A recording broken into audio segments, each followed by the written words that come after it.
News 18 JKLH यानी जम्मू कश्मीर लद्दाख हिमाचल में मैं हूं विशाल। हिमाचल प्रदेश में विधानसभा की 3 सीटों पर उपचुनाव हो रहे हैं। जिन सीटों पर चुनाव हो रहे हैं उनमें नालागढ़, देहरा और हमीरपुर सीटें शामिल हैं। निर्दलीय विधायकों के इस्तीफे के बाद देहरा, नालागढ़ और हमीरपुर सीटें खाली हुई थी, जिसके बाद तीनों निर्दलीय विधायक ने बीजेपी के टिकट पर चुनाव लड़ने का फैसला किया और वो बीजेपी के टिकट पर चुनाव लड़ रहे हैं। इस समय देहरा हॉट सीट बनी हुई है क्योंकि इस विधानसभा क्षेत्र से मुख्यमंत्री की पत्नी कमलेश ठाकुर चुनावी मैदान में हैं। वहीं बीजेपी ने निर्दलीय विधायक होशियार सिंह को मुख्यमंत्री की पत्नी के मुकाबले उम्मीदवार बनाया है। वहीं हमीरपुर में कांग्रेस के पुष्पेंद्र वर्मा की टक्कर बीजेपी उम्मीदवार आशीष शर्मा से है। नालागढ़ में कांग्रेस उम्मीदवार के हरदीप सिंह बाबा की टक्कर बीजेपी उम्मीदवार KL ठाकुर से है। आज होने वाली वोटिंग के नतीजे 13 जुलाई को आएंगे।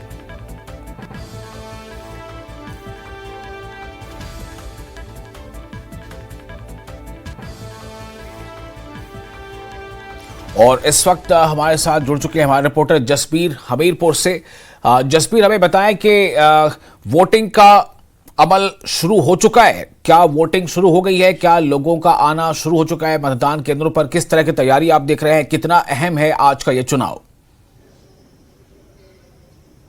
जी विशाल, आपको बताऊं कि अभी 7 पूरे बज गए हैं, लेकिन अभी कोई भी वोटर जो यहाँ का पोलिंग स्टेशन है बाल स्कूल, वहाँ पे नहीं पहुंचा है। मैं आपको पहले नज़ारा दिखाना चाहता हूँ कि किस तरह जो बॉयज स्कूल है वहाँ पे 3 पुलिस स्टेशन बनाए गए हैं और यहाँ पे 2 ग्रीन पुलिस स्टेशन स्थापित किए हैं। वहाँ पे दोनों ही जो पुलिस स्टेशन है वो महिला पुलिस स्टेशन है, वहाँ पे महिला ही कर्मचारी कार्यरत है। बल्कि एक अन्य पुलिस स्टेशन बनाया गया है। बाकायदा जो सुरक्षा व्यवस्था है वो भी पूरी तरह से चाक चौबंद की गई है। और आप देख रहे हैं कि ये senior secondary boys school Hamirpur है, जहाँ पर आज हमीरपुर विधानसभा के उपचुनाव के लिए मतदान होना है। और आपको ये भी जानकारी दूं कि 76,000 से ज्यादा जो मतदाता हैं वो आज हमीरपुर विधानसभा उपचुनाव में अपने मत का प्रयोग करेंगे। तो वही तैयारियां पूरी तरह से शुरू हैं और जो यहाँ का पोलिंग स्टेशन है वहाँ पे अभी मतदाता शुरू नहीं हुए, लेकिन 7 बज चुके हैं। हमारे साथ जो निर्वाचन अधिकारी हैं हमीरपुर के मनीष कुमार सोनी, वो मौजूद हैं। सर बताएंगे, 7 बज गए हैं और क्या क्या सर तैयारियां हैं पुलिस स्टेशन पर? देखिए जी, जैसे इलेक्शन कमीशन ऑफ इंडिया की गाइडलाइंस रहती हैं, हमारे हर पोलिंग स्टेशन पे जो है मॉक पोल की प्रक्रिया जो है ऑलमोस्ट कंप्लीट हो गई है और सारे की सारी जगह जो है हम पोल के लिए रेडी हैं। और इसमें जैसे आप देख ही रहे हैं हमारे 94 पोलिंग बूथ हैं। 94 पोलिंग बूथ में से हमने 2 वुमेन मैनेज पोलिंग स्टेशन लगाए हुए हैं, जहाँ पे सिर्फ वुमेन ही मैनेज कर रही हैं उनको। Presiding officer, polling officer, even security personal भी है वो वुमेन है। एक हमारा PWD मैनेज है जिसमें दिव्यांगजन जो हैं हमारे प्रिजाइडिंग ऑफिसर हैं, पोलिंग ऑफिसर हैं। और एक हमारा यूथ पोलिंग स्टेशन भी है जहाँ पे सिर्फ यूथ लोग जो हैं उसको मैनेज कर रहे हैं। तो हमारी तैयारियां पूरी हैं और आज के दिन जो है हम एक्सपेक्ट कर रहे हैं कि बढ़ चढ़ के मतदान हो। सर क्या मानते हैं, जो 15 महीने पहले भी वोट परसेंटेज रही थी, आज कितना अनुमान है इलेक्शन के बाद? हम स्वीप की एक्टिविटीज़ में हमेशा हमारा लक्ष्य रहता है कि पिछली बार से ज़्यादा ही हम अचीव करें। तो हमने इस बार भी स्वीप की एक्टिविटीज़ को कोऑर्डिनेट इस हिसाब से किया है कि हमारा एम है कि हम पिछली बार से ज़्यादा करें। तो 72% से हम चाह रहे हैं कि 75% एटलीस्ट जो है हमारा वोटर टर्नआउट हो। और हमने अपील भी की है मतदाताओं से, प्रिंट मीडिया के माध्यम से, इलेक्ट्रॉनिक मीडियम के माध्यम से, इवन हमने बूथ लेवल पे जाके जो है लोगों को जागरूक किया है कि वो मतदान का प्रयोग करें और लोकतंत्र में अपनी भागीदारी सुनिश्चित करें। जी धन्यवाद। तो सर विशाल, ये देखिए कि इनका ये कहना है कि स्वीप के माध्यम से जो वोट परसेंटेज है उसको बढ़ाने के लिए भी एक अभियान चला था और बाकायदा लोगों को अवेयर भी किया गया है। मैं आपको फिर से पोलिंग स्टेशन का नजारा दिखाना चाहूंगा, क्योंकि अभी 7 बज चुके हैं लेकिन अभी कोई भी मतदाता यहाँ पे नहीं पहुंच पाया है। फिलहाल लोग यहाँ पे काफी अवेयर हैं, क्योंकि लिटरेसी रेट की बात करें तो हमीरपुर पूरा जिला ही लिटरेसी रेट में काफी पहले नंबर पे है पूरे हिमाचल प्रदेश में। लेकिन अभी तक जो एक मतदाताओं की यहाँ पे इंतजार है वो सारे यहाँ पे पुलिस स्टेशन पे कर रहे हैं। तो फिलहाल अभी जो नज़ारा है वो police station boys school Hamirpur, यहाँ पे 3 पुलिस स्टेशन यहाँ पे स्थापित किए गए हैं। फिलहाल जनता का इंतजार है, जनता आज क्या मैसेज देती है, क्योंकि जो सीधी टक्कर है वो कांग्रेस और बीजेपी में है। फिलहाल जो 3 यहाँ पे प्रत्याशी हैं वही है, एक भाजपा और कांग्रेस, और एक निर्दलीय भी नंदलाल इस आजाद उम्मीदवार के तौर पे मैदान में है। लेकिन जो टक्कर है वो सीधी भाजपा और कांग्रेस में। भाजपा के उम्मीदवार आशीष शर्मा है और कांग्रेस से डॉक्टर पुष्पेंद्र वर्मा, जो कि पिछली दफा भी कांग्रेस के टिकट से चुनाव मैदान में थे, लेकिन 13,000 मतों से वो हार गए थे। और आशीष शर्मा जो कि निर्दलीय थे, उन्होंने बाद में भाजपा का दामन थामा है, क्योंकि उन्होंने इस्तीफा दे दिया था। तो फिलहाल अगर बात करें तो आज मतदान का दिन है और काफ़ी अहम दिन आज हमीरपुर विधानसभा क्षेत्र के लिए है। जी विशाल जी। मुझे ये बताएं आपके ये जो चुनाव है ये मुद्दे क्या हावी रहे हैं इस बार चुनाव में? जाहिर सी बात है कि पार्टियों ने जो है वो मुद्दों के सहारे ही जनता के बीच वो वोटों की अपील कर रहे होंगे। मुख्य तौर पर तो पार्टी दो ही हैं, बीजेपी और कांग्रेस, बाकी जो निर्दलीय हैं जैसा आपने बताया। तो किन मुद्दों को लेकर इन पार्टियों ने कैंपेन किया था? विशाल, मैं आपको ये जानकारी दूं कि मुद्दों की बात करें तो मुद्दों में जो एक भाजपा के द्वारा और कांग्रेस दोनों के द्वारा ही जो एक मुख्यतः जो बस अड्डा यहाँ पे प्रस्तावित था बनने के लिए, पिछले 10 सालों से बस अड्डे का काम लटका था, उसको लेके दोनों ही पार्टियां अपने एक दूसरे को श्रेय लेने की होड़ लगी है। लेकिन इसमें एक अहम जानकारी है कि कांग्रेस सरकार के बनने के बाद ही कोई 80 करोड़ का बजट बस अड्डा हमीरपुर के लिए यहाँ पे अलॉट हुआ, उसका काम शुरू हुआ है। तो उसके बाद मेडिकल कॉलेज की बात की जाए तो जो मेडिकल कॉलेज जोरशोर में बनाया जा रहा है उसका काम भी काफ़ी लंबे समय से लटक के चल रहा था। लेकिन जो सुक्खू सरकार के आने के बाद उसके काम में तेजी आई है। लेकिन इन दोनों ही चीज़ों का श्रेय भाजपा और कांग्रेस के नेता पिछले भी चुनावों में लेते आ रहे थे, लेकिन इस बार भी दोनों ही पार्टियों के नेता और बाकायदा जो कैंडिडेट हैं वो भी अपने मंचों में संबोधन में वो भी कह रहे हैं कि हमने किया है, ये किया है। और साथ में अगर शहर के सौंदर्यकरण की बात करें तो उसको लेकर भी दोनों ही पार्टियों के जो उम्मीदवार हैं वो क्रेडिट लेने की होड़ लगी हुई है। फिलहाल जो जनता को सुख सुविधाएं देने की बात है, इन सभी चीज़ों को लेकर ये दोनों ही प्रत्याशी मैदान में है और जनता के पास जाके उन्होंने मतदाताओं को रिझाने का काम किया है। जी। और इस वक्त हमारे साथ ब्रजेश्वर जुड़ चुके हैं देहरा से। ब्रजेश्वर, आप देहरा में हैं, हमें ये बताएं कि 7 बज चुके हैं। क्या आप देख पा रहे हैं कि वोटर्स वहां पहुंचना शुरू हो चुके हैं? क्या वोट चुके अभी, जैसा जसबीर बता रहे हैं कि जसबीर हमीरपुर के जिस मतदान केंद्र में वहां अभी तक कोई मतदाता नहीं पहुंचा है। हमें बताएं कि देहरा में क्या स्थिति है? देहरा में तो बहुत धुआंधार प्रचार हुआ है। जी, आपको बताना चाहूँ जो देहरा में जो उपचुनाव है, उपचुनाव को लेकर काफी लोगों में जो है वो इसमें बढ़ चढ़ कर इसमें भाग ले रहे हैं। सुबह जैसे 7 बजे ही यहाँ पर लोग यहाँ आने शुरू हो गए, क्योंकि गर्मी का मौसम है और गर्मियों में जो दोपहर में काफी गर्मी होती है, इसलिए सुबह से ही लोग जो है यहाँ आने शुरू हो गए। हम देहरा के साथ लगती जो ग्राम पंचायत धवाला है उसकी सनोट में एक स्कूल है, वहाँ पर ये जो पोलिंग स्टेशन बनाया गया है, यहाँ पर भी हम खड़े हैं और यहाँ पर भी सुबह से ही जो काफी लोग जो हैं वो वोटिंग के लिए आ रहे हैं। और अमूमन देखा जा रहा है जो बुजुर्ग हैं सबसे ज्यादा वो भी वोटिंग के लिए यहाँ पर आ रहे हैं। और सुबह से ही 7 बजे से ही जो है अमूमन जो हमारे पास जगह जगह से जो खबरें आ रही हैं कि लोग जो है वो पोलिंग स्टेशन पर पहुंच गए हैं और अपना मत का प्रयोग कर रहे हैं। जी। ब्रजेश्वर, एक और ये जानना चाहूंगा आपसे कि ये चुनाव जो है ये कितना अहम है, क्योंकि हिमाचल प्रदेश की जनता ने जो है कई बार उनके ऊपर चुनाव का ये मौका आया और उन्हें बार बार जो है बूथों तक जाना पड़ रहा है। और बहुत कम समय के अंतराल में भी 2022 में हमने देखा कि विधानसभा के जब पूरे चुनाव हुए थे, उसके बाद फिर राज्यसभा का चुनाव, खैर वो तो सीधे तौर पर जनता का चुनाव नहीं था, लेकिन राज्यसभा का चुनाव हुआ, उसको लेकर काफी चर्चा रही। फिर जो है लोकसभा का चुनाव आया, उसके साथ साथ उपचुनाव हुए 6 सीटों पर, फिर अब एक बार 3 सीटों पर उपचुनाव है। तो लोग क्या कह रहे हैं चुनावों को लेकर, उनकी बातें किस तरह की हो रही हैं? और खासतौर से आज जो वोटिंग है जिस जगह पर आप मौजूद है देहरा, वो काफी हॉट सेट बन गई, चूंकि कमलेश ठाकुर यहाँ से जो सीएम की पत्नी जो है वो सीधे तौर पर यहाँ चुनाव मैदान में है। तो लोगों में किस तरह की बातचीत हो रही है चुनाव को लेकर? जी, आपने बिल्कुल सही कहा, क्योंकि जो देहरा विधानसभा क्षेत्र है ये हॉट सीट बन गई है, क्योंकि मुख्यमंत्री की जो पत्नी है कमलेश ठाकुर यहाँ से चुनाव लड़ रही हैं। और अहम अगर आप बात करें तो ये उपचुनाव जो हैं, जैसे मुख्यमंत्री ने भी खुद कहा है कि ये उपचुनाव जो है वो सरकार नहीं बनाने वाले, क्योंकि सरकार उनके पास बहुमत का जो आंकड़ा है वो पार कर लिया है। लेकिन इस उपचुनाव में जो देहरा में जो बात चल रही है वो देहरा में बात चल रही है कि मुख्यमंत्री कह रहे हैं कि देहरा का विकास जो देहरा की दिशा नहीं तय हो सकती है, नई दिशा देहरा को मिल सकती है, क्योंकि देहरा को वो अपना घर भी बता रहे हैं और जो उनके ससुराल भी बता रहे हैं। और ये उपचुनाव जो है देहरा के लिए बहुत ही महत्वपूर्ण है। वहीं जो बीजेपी के प्रत्याशी होशियार सिंह हैं वो भी कह रहे हैं कि अगर ये चुनावों में 3 सीटें जो है वो भारतीय जनता पार्टी की आती हैं तो वो सरकार बदलने की भी बात कर रहे हैं, क्योंकि जयराम ठाकुर भी ये दावा कर चुके हैं कि वो सरकार बदलने वाले हैं। जी ब्रजेश्वर, एक और सवाल छोटा सा वो ये है कि नारे ऐसे सुने गए कि विधायक जिताओ सीएम पाओ, क्या लग रहा है आपको इस तरह का नारा जो है इसके इर्द गिर्द लोग जो है प्रभावित हो रहे हैं ऐसे नारों से? जी बताना चाहूँ क्योंकि जो कांग्रेस पार्टी की बात की जाए तो जो मुख्यमंत्री हैं वो लगातार ये कह रहे हैं कि मेरी ससुराल है और यहाँ पर मेरी ही धर्मपत्नी जो है ये चुनाव लड़ रही है, इसलिए ये सीट भी मेरी ही हुई।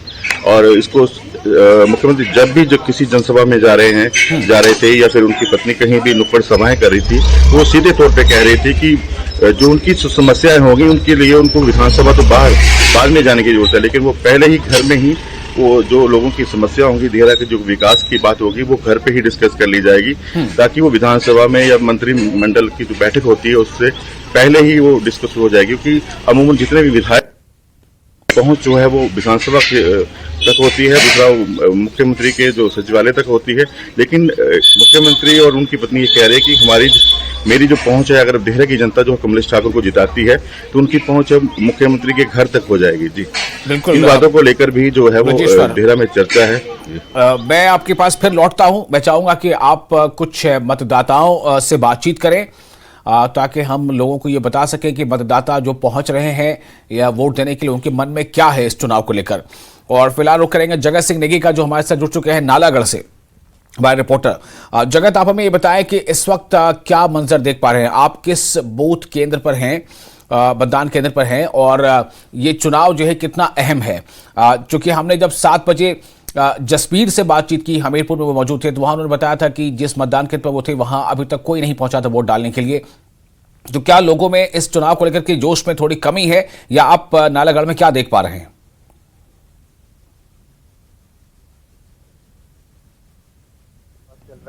जी, चुनावों की को लेकर मैं आपको बता दूं, नालागढ़ विधानसभा क्षेत्र के तहत बादमी पंचायत के संदेश के पोलिंग बूथ पर है। मैं आपको दिखाना चाहता हूँ, यहाँ पर लोगों में थोड़ा उत्साह देखा जा रहा है कि सुबह 7 बजे से लोग यहाँ पर आना शुरू हो चुके हैं। हालांकि तादाद इतनी ज्यादा नहीं है, लेकिन फिर भी लोग 10-12 लोग अभी भी लाइनों में, महिलाएं यहाँ पर है।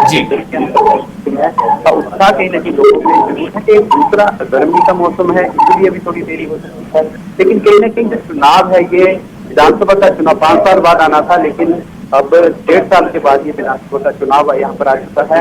पूर्व विधायक रहे कृष्णलाल ठाकुर की ओर से निर्दलीय चुने गए थे, 33,000 से ज्यादा उनको मत पड़े थे, करीबन 13,000 की सीट से यहाँ पर उनको निर्दलीय चुना गया था। ना तो लोगों ने कांग्रेस को देखा, ना ही भाजपा के प्रत्याशी को देखा, और निर्दलीय जो विधायक बने थे कृष्णलाल ठाकुर को यहाँ से विधायक चुना गया था। लेकिन किसी कारणवश उनका कहना है कि सरकार में उनके काम नहीं हो रहे थे, उनकी सुन नहीं रहे थे, उनके काम नहीं कर रहे थे, इसको मजबूरन होकर उन्होंने इस्तीफा दिया और इस्तीफे के लिए उनको धरने प्रदर्शन भी करने पड़े, हाईकोर्ट का भी रुख करना पड़ा। लेकिन काफी ज्यादा जद्दोजहद के बाद अंत में आकर उनका इस्तीफा एक्सेप्ट कर लिया गया, जिसके चलते अब यहाँ पर विधानसभा चुनाव होने जा रहे हैं। उसके चुनाव आज हो रहे हैं, जिसके जो नतीजे हैं 13 जुलाई को आने वाले हैं। कहीं ना कहीं नालागढ़ विधानसभा क्षेत्र की बात की जाए तो यहाँ पर कुल 121 पोलिंग बूथ बनाए गए हैं, जिनमें से 18 पोलिंग बूथ ऐसे हैं जो अति संवेदनशील है। इस पर पुलिस के जवान है, पुलिस की जो सुरक्षा के मद्देनजर सुरक्षा व्यवस्था कड़ी की गई है। करीबन 500 के करीब कर्मचारी अधिकारी पुलिस के जो जवान है वो अलग अलग पोलिंग स्टेशनों पर लगाए गए हैं। और साथ ही लगते पंजाब एरिया है, क्योंकि पंजाब बॉर्डर है, जिस तरह भी पंजाब बॉर्डर है वहां पर भी एरिया को पूरा सील कर दिया गया। हर आने जाने वाली गाड़ियों की चेकिंग की जा रही कि कोई शरारती अंसर यहाँ पर इस चुनावों में कोई बाधा ना पहुंचा सके। फिलहाल सुबह से ही लोगों का आना शुरू हो चुका है। करीबन जो स्थिति है वो थोड़ी 8-9 बजे के आसपास क्लियर होगी, क्योंकि अभी सुबह का टाइम है, 7 का अभी टाइम हुआ है। अभी भी लोग अपने पोलिंग स्टेशनों पर आना शुरू हो चुके हैं। धीरे धीरे जैसे दिन चढ़ेगा वैसे वैसे लोगों का आना शुरू हो जाएगा। लेकिन एक बात विचार और बता दूं कि नालागढ़ विधानसभा क्षेत्र में उपचुनावों को लेकर यहाँ पर स्थानीय अवकाश भी घोषित किया गया, स्थानीय फैक्ट्रियों में अवकाश घोषित किया गया, ताकि ज्यादा से ज्यादा लोग मतदान के लिए यहाँ पर पहुंचे। जो परसेंटेज है वो यहाँ पर जो मतदाताओं की परसेंटेज है 70-72% के आसपास पिछली बार पोलिंग यहाँ पर विधानसभा चुनाव में हुई थी। लेकिन अभी इसको बताया जाए तो इसको लेकर अवकाश भी घोषित किया गया स्थानीय प्रशासन की ओर से। फिलहाल लोगों का आना शुरू है, देखना होगा कि कितने लोग यहाँ पर आते हैं, कैसे कैसे कितने टाइम में। गर्मी का असर यहाँ पर खासतौर पर देखा जा रहा है, क्योंकि अगर विधानसभा के चुनावों की बात की जाए तो ये जो विधानसभा के चुनाव है सर्दियों के मौसम में आते थे 5 साल बाद, लेकिन किसी कारणवश पूर्व विधायक के इस्तीफे के बाद ये चुनाव अभी गर्मियों में आ रहे हैं, इसीलिए भी लोगों में थोड़ा सा है कि गर्मी के कारण लोग घरों से कम निकल रहे हैं। देखना होगा जैसे जैसे दिन आगे बढ़ेगा तो वैसे वैसे जो मतदाताओं की भीड़ है वो पोलिंग स्टेशनों पर बढ़ती जाएगी। जी बिल्कुल, आप हमारे साथ बने रहे। मैं एक बार रुक करूंगा जसबीर का, हमारे साथ वो जुड़ चुके हैं कुछ मतदाता उनके साथ है। जसबीर, मैं आपके पास आ रहा हूं, क्या कह रहे हैं मतदाता?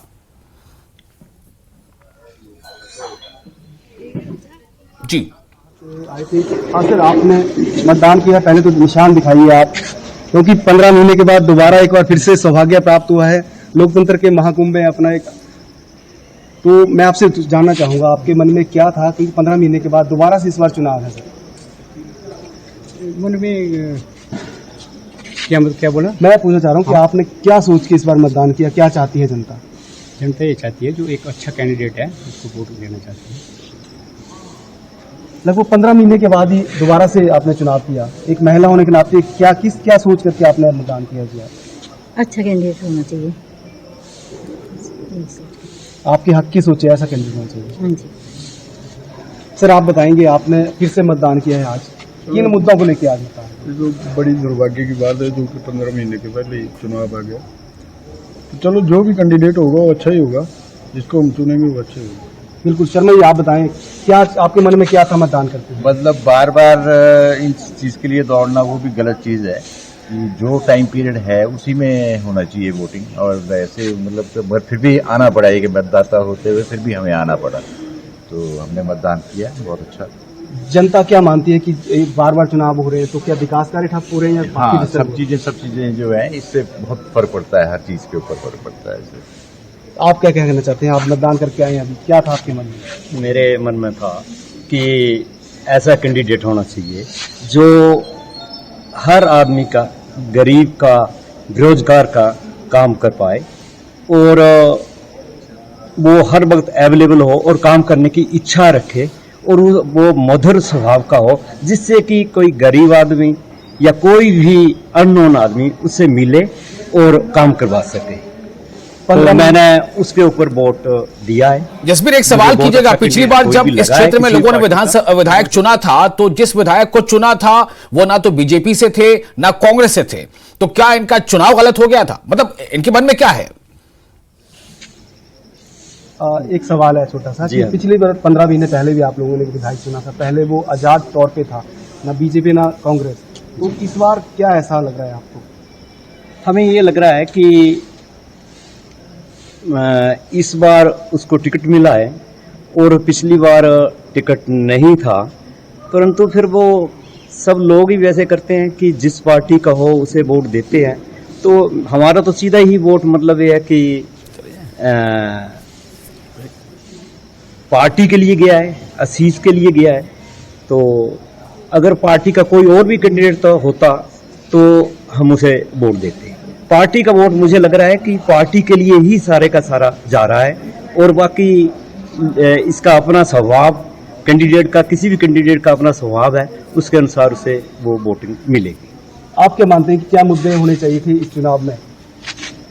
इस चुनाव में मुद्दे तो मतलब साहब मैंने वो बताया आपको कि हर चीज़ जो है रुक जाती है, मतलब जितनी प्रोग्रेस आपने एक साल तो वैसे ही समझने में लग जाता है एक कैंडिडेट को कि मैं ये बना हूँ, अब मैंने क्या क्या काम करने हैं, तो उसके अंदर ही उसको एकदम दोबारा से चुनाव आ गए तो अब एक साल और, तो उतना तो पीरियड भी नहीं होता है, 5 साल का पीरियड है, तो उसमें क्या वो करेंगे, अभी तरक्की करेंगे या क्या वो लोगों को काम करेंगे। जी धन्यवाद बातचीत करने के लिए। तो वैशाल, आपने जो जनता थी उनके मन की बात भी जानी है और उनका साफ तौर पर कहना है कि मतलब छोटे से अरसे के दौरान एक बार फिर से चुनाव थोप दिया गया है, तो ऐसे में जनता भी हताश है क्योंकि विकास कार्य ठप हो चले हैं और कुछ भी विकास नहीं हुआ है। फिलहाल जनता की भी अपने मन की पूरी बात तो नहीं बताई, लेकिन हल्की हल्की बात उन्होंने शेयर की है और ये सच भी है क्योंकि 15 महीने के बाद फिर से एक बार हमीरपुर विधानसभा का उपचुनाव यहाँ पे होना आज हो रहा है, तो इसमें जो लोगों की जो राय है ये भी उनका ये कहना है कि विकास कार्य नहीं हो पा रहे हैं क्योंकि बार बार चुनाव हो रहे हैं, डिस्टर्ब हो रहे हैं, इनका व्यवसाय नहीं चल रहा है। तो फिलहाल जनता ने आज हमें अपने मन की बात बताई है। जी विशाल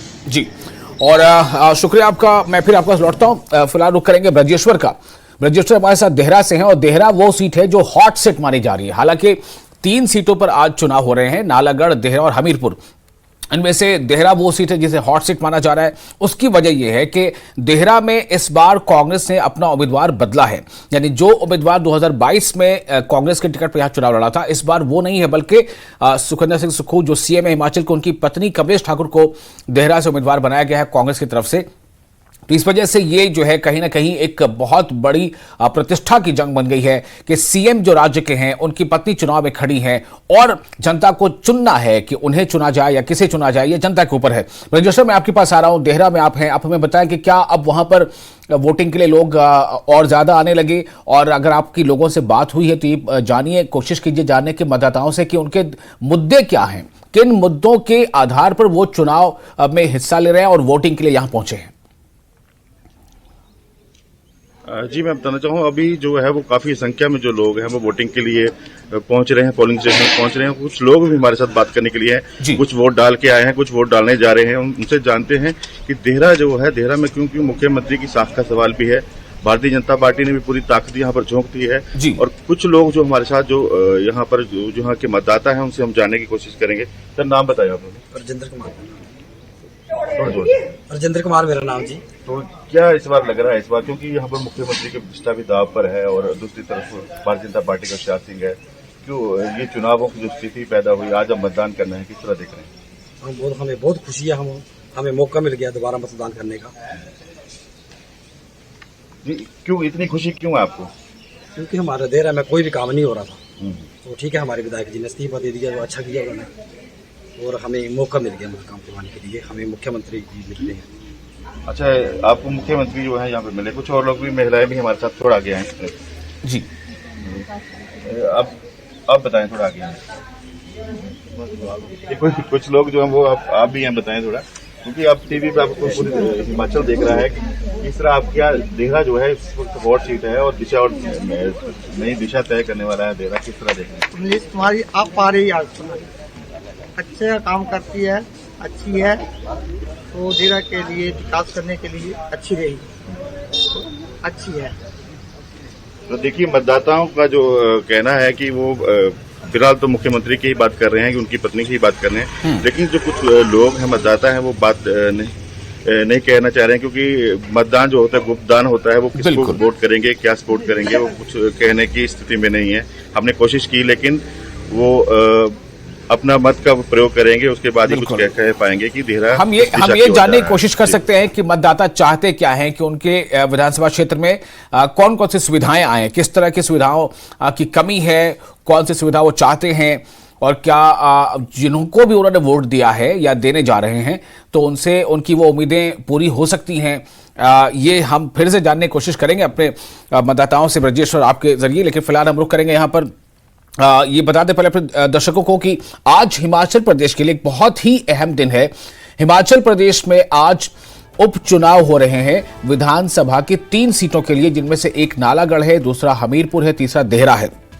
और इन तीनों सीटों पर 2022 में जब चुनाव हुए थे पहली बार, यानी जो फ्रेश चुनाव हुए 2022 में पूरे राज्यवार, तो 2022 के चुनाव में इन तीनों सीटों पर ना तो बीजेपी का कैंडिडेट जीता था और ना ही कांग्रेस को जीत मिली थी। तीनों सीटों पर निर्दलीय उम्मीदवारों ने जीत हासिल की थी। लेकिन अब जो चुनाव हो रहे हैं वो माना जा रहा है कि सीधा सीधा मुकाबला बीजेपी बनाम कांग्रेस है। वो इसलिए कि ये जो तीनों उम्मीदवार थे निर्दलीय, जो विधायक थे निर्दलीय जीते थे, उन्होंने इस्तीफा दे दिया। इस्तीफा देने के बाद इन तीनों निर्दलीय जो पहले विधायक थे वो उन्होंने पार्टी ज्वाइन कर ली बीजेपी, और अब वो बीजेपी की टिकट पर चुनाव लड़ रहे हैं। और इसलिए अब ये माना जा रहा है कि सीधा मुकाबला बीजेपी बनाम कांग्रेस है, जिसमें से देहरा हॉट सीट इसलिए मानी जा रही है कि देहरा में मुख्यमंत्री सुखविंदर सुक्खू की पत्नी कमलेश ठाकुर वो चुनावी मैदान में हैं। तो इस बारे में आपको हम अपडेट देते रहेंगे। फिलहाल एक छोटे से ब्रेक के लिए यहां पर रुकेंगे। ब्रेक के बाद आपको हम लगातार इस खबर पर बने रहेंगे। हमारे साथ तीनों विधानसभा क्षेत्रों से रिपोर्टर बने हुए हैं। हम उनके पास बारी बारी से जाएंगे, पूछेंगे कि किस तरह से वहां पर जोश देखा जा रहा है। चूंकि हिमाचल प्रदेश की जनता पर बार बार जो है वो चुनाव का कहा जाए तो एक तरह से बोझ या फिर चुनाव में बार बार जाने का, बार बार अपने विधायक या फिर अपने प्रतिनिधि चुनने का ये जो जिम्मा सौंपा जा रहा है। तो फिलहाल रुक रहे हैं छोटे से ब्रेक के लिए, जल्द हाजिर होते हैं।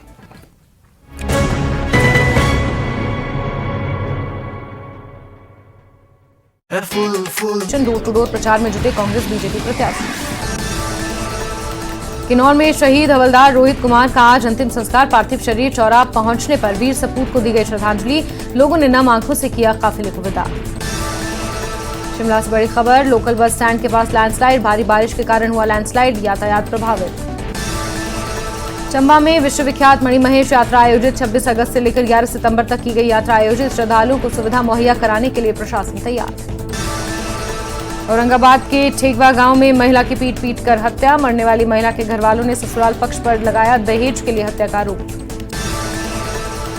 नालंदा के कुंभरी पुल के पास तेज रफ्तार ट्रक ने बुजुर्ग महिला को रौंदा। हादसे में बुजुर्ग महिला की मौत, 2 व्यक्ति।